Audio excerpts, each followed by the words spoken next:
Com certeza você já ouviu falar sobre sistemas de expansão direta e sistema de expansão indireta. Mas o que diferencia um do outro, né? E para você que nunca ouviu falar, o que é um sistema de expansão direta e o que é um sistema de expansão indireta? É isso que nós vamos falar hoje no nosso GBPFS.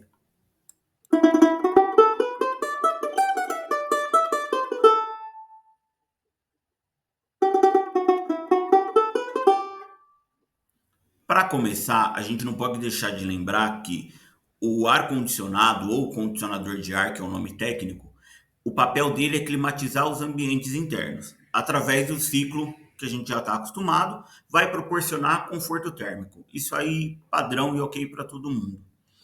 A grande questão é que ele tem algumas funções a executar para ser chamado de condicionador de ar. Tá? Ah, William, mas por que você está falando de condicionador de ar se o episódio é sobre sistemas de expansão? Se eu não explicar isso aqui, na hora que eu chegar lá em sistema de expansão, vocês vão ficar com algumas dúvidas, tá? Então, o condicionador de ar ele vai resfriar, aquecer, deshumidificar, circular, renovar o ar e filtrar o ar. Essa é a premissa básica para a gente ter um condicionador de ar.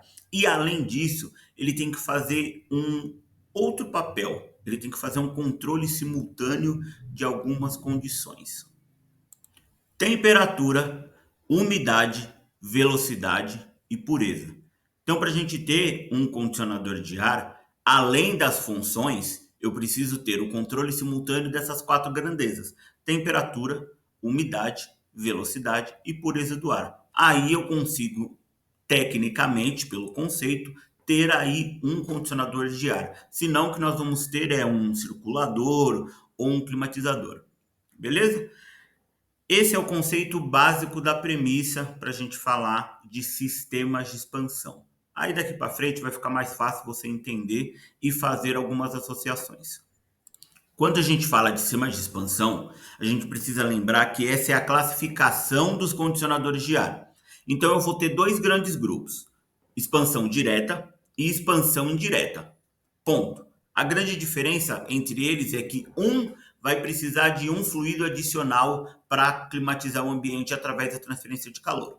O outro não. Por isso que é direto e indireto. O sistema de expansão direta, o próprio fluido vai climatizar o ambiente. O fluido vai ir lá no ambiente, dentro do evaporador, vai transferir calor e vai voltar para o compressor. Ponto. No sistema de expansão indireta, o fluido troca calor com o fluido intermediário, que pode ser água, pode ser amônia, pode ser uma mistura de água com etileno glicol, pode ser um outro fluido refrigerante, certo?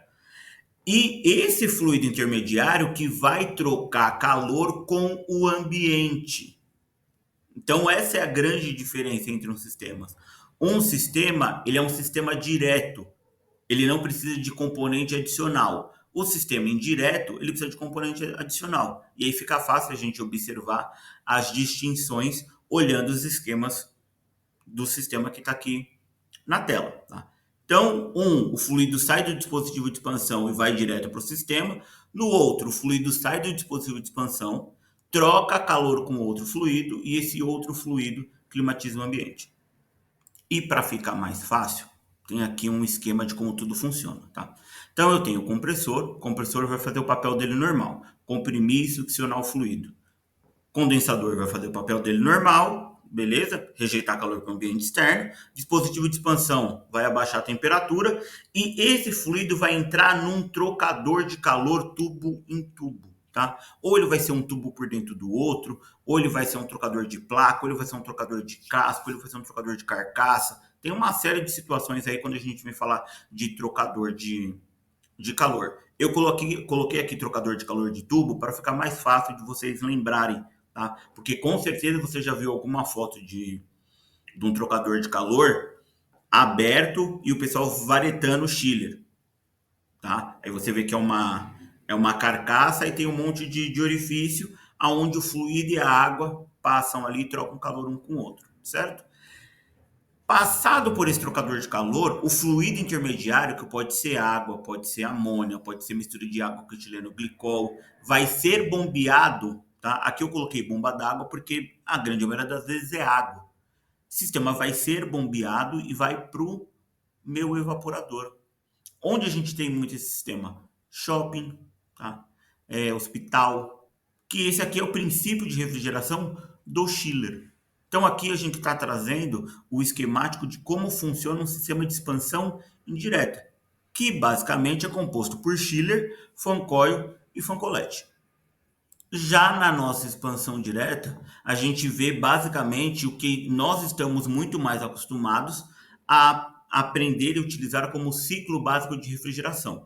Eu tenho um compressor, um condensador, um dispositivo de expansão e o meu evaporador, que é o trocador de calor interno.